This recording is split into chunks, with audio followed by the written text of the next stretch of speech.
Now that we understand how money is created by this fractional reserve banking system, a logical yet elusive question might come to mind. What is actually giving this newly created money value? The answer? The money that already exists. The new money essentially steals value from the existing money supply.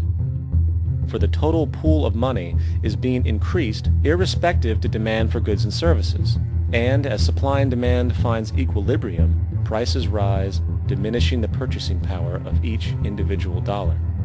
This is generally referred to as inflation, and inflation is essentially a hidden tax on the public. What is the advice that you generally get? And that is inflate the currency. They don't say debase the currency. They don't say devalue the currency. They don't say cheat the people who are saved. They say lower the interest rates. The real deception is when we distort the value of money. When we create money out of thin air, we have no savings, and yet there's so-called capital.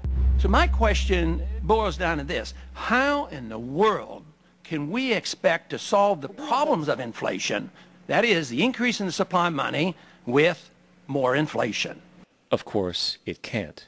The fractional reserve system of monetary expansion is inherently inflationary. For the act of expanding the money supply without there being a proportional expansion of goods and services in the economy will always debase a currency.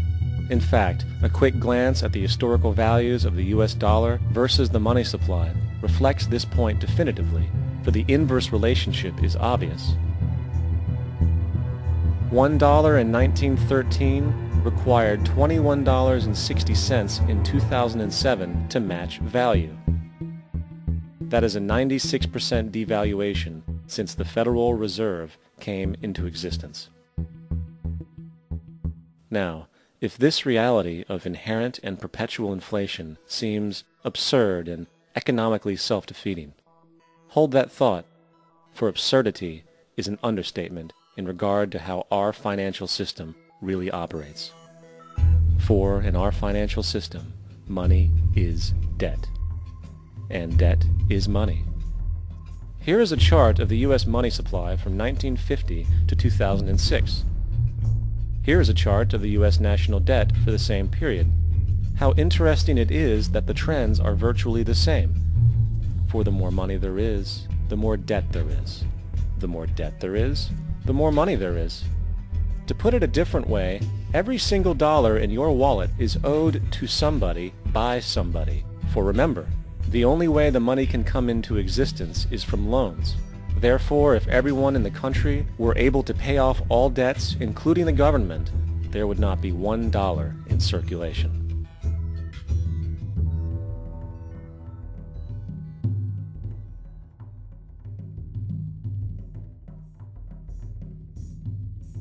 In fact, the last time in American history the national debt was completely paid off was in 1835 after President Andrew Jackson shut down the central bank that preceded the Federal Reserve.